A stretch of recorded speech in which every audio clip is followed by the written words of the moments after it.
নতুন বাংলাদেশের নতুনদেরকে নিয়ে ভাবা উচিত। নতুন যারা আসবে, যারা যুব সমাজ আসছে, তাদেরকে নিয়ে অবশ্যই ভাবতে হবে। এই 54 বছরে যুব সমাজ নিয়ে ভাবে নাই দেখে আজকে দেশের এই অবস্থা।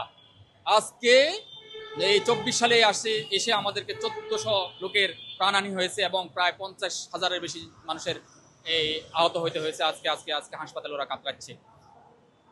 যদিও অবশ্যই যুব সমাজ নিয়ে এবং নতুন প্রজন্মকে যদি ভাবতো, তাহলে আজকে এই অবস্থা আমাদের দেখতে হতো না। আমি মনে করি যে আমার দেশে যে 12টা নির্বাচন হয়েছে অতীতে, সংসদীয় নির্বাচন, এই সংসদীয় নির্বাচনে অধিকাংশ নির্বাচনে কারচুপি হয়েছে। তবে 1991 সালে, 1996 সালে, 2001 সালে, 2008 সালে যে নির্বাচন হয়েছে, এই নির্বাচনেও আমরা আমাদের নেতৃত্ব নির্বাচন করতে আমরা ভুল করছি। এই জন্যেই আমাদের আজকের এই অবস্থা। আমরা আজকে 54 বছরেও আমরা দেশ গঠন করতে পারি নাই।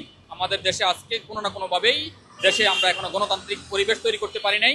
আমাদের এখনো যে এই যে অন্তর্বর্তীকালীন সরকার আজকে প্রায় 1 বছরের বেশি হয়ে গেছে, তারা এসেও এই দেশটাকে নতুন করে কোনো সাজানোর কোনো পদক্ষেপ নিতে পারে না, শুধু আমলাতান্ত্রিক জটিলতার কারণে। আমি মনে করি উপদেষ্টা পরিষদ যারা আছে তাদের মধ্যে অধিকাংশই তারা বিপ্লব ধারণ করে না।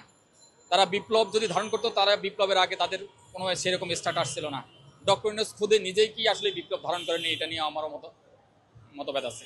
ডক্টর ইউনূস যখন ওনার কেস নিয়ে উনি যখন ব্যস্ত, তখন উনি অন্তত দেশের পক্ষে উনি একজন সুনামধন্য আমাদের দেশের একজন লরিয়েট, এবং উনি আমাদের দেশে আমরা সবাই ওনাকে, এবং আমি না আমাদের দেশে না পুরো বিশ্বে তার একটা অবস্থান তৈরি আছে।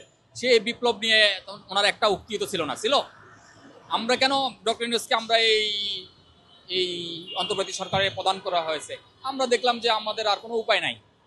যখন আমাদের দেশে দেখা যায় বনে যখন যখন কোনো বাঘ না পাওয়া যায়, তখন শিয়ালও বাঘ হয়ে যায়, বিড়ালও বাঘ হয়ে যায়, তাই না? এই অবস্থায় এই সরকার যেহেতু কোনো রাজনৈতিক সরকার নয়, সুতরাং তাদের মাঠ পর্যায়ে তাদের সেরকম শক্তি নেই। এখন যেই পেসিস সরকারের আমলে যেই আইনশৃঙ্খলা বাহিনী, তাদের দিয়া তো এই সরকার আসলে সেইভাবে তাদের আইনশৃঙ্খলা কার্যক্রম সুষ্ঠুভাবে পরিচালনা করতে ব্যর্থ হচ্ছে। আসলে তারা কোনোরকম জোগা খিচুড়ি দিয়ে, কোনোরকম তালিতুলা দিয়ে ওরা পার করে নিয়ে যাচ্ছে। তারা নিজেরাই চাচ্ছে এখন দ্রুত একটা নির্বাচন। জনগণ না চাইলেও তারা দ্রুত একটা নির্বাচন দিয়েই ওরা সেফ এক্সিট চাচ্ছে।